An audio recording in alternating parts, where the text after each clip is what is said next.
Gentlemen, this is a very solemn moment for me, and I would say for the whole of Scotland. And what I'm going to say, I'm not going to give you no more poems. I feel disgusted in my heart. My heart's sore. Not just for the yes voters, but for the no voters, the people who have no confidence to build their own country, to take their own country in hand. People who allowed religion and fear from the English government and all the empty threats that came there to sway them to make this horrendous vote. Now, I'm not crying over spilt milk, but what I'm going to emphasise at the moment is something I think should ricochet around the world. I'm going to give you something for nothing. At the present moment, we have an antiquated system of voting. The voter goes down and logs his yes or his no or his X, whatever, in a piece of paper and it's put in the ballot box. And then it's counted by individual counters. Now, I'm not casting any aspirations on any of the counters, but what I'm trying to say is, this is the year 2014, we put people on the moon. Apple, I've got phones that would talk to you, almost think for you. And yet here we are scribbling an X on a piece of paper that's got to be counted by individual people when a computer could do this.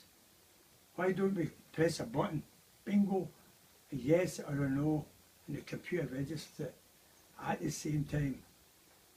Then put your X on your paper, your yes or no on the paper, and it's individually counted and matches up evenly with the computer score, which is already registered worldwide.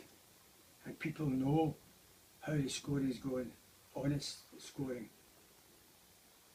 All over the world from day one, the ballot box has been corrupted. I'm not saying this has been corrupted. I'm not saying it hasn't been corrupted.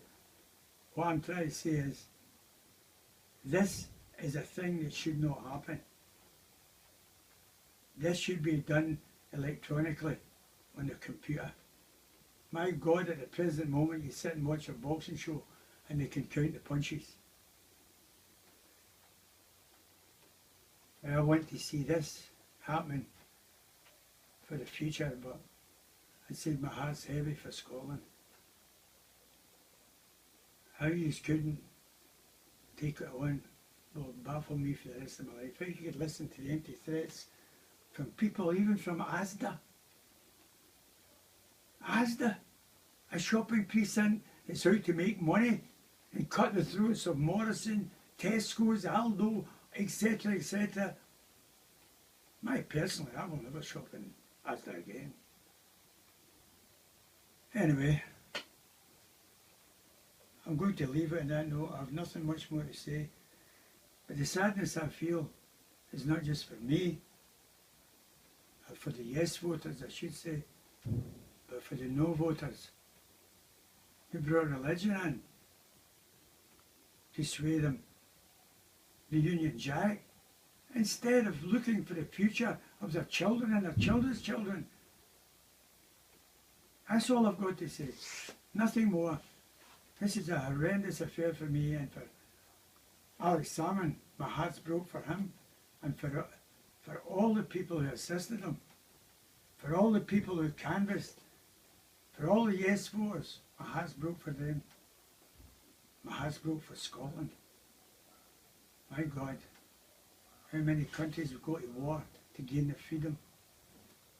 And the Reader's Digest, check the Manifesto Reader's Digest. Every 6 months after any country gets their freedom, gets their oil, discovered oil, 6 months later they've got their freedom.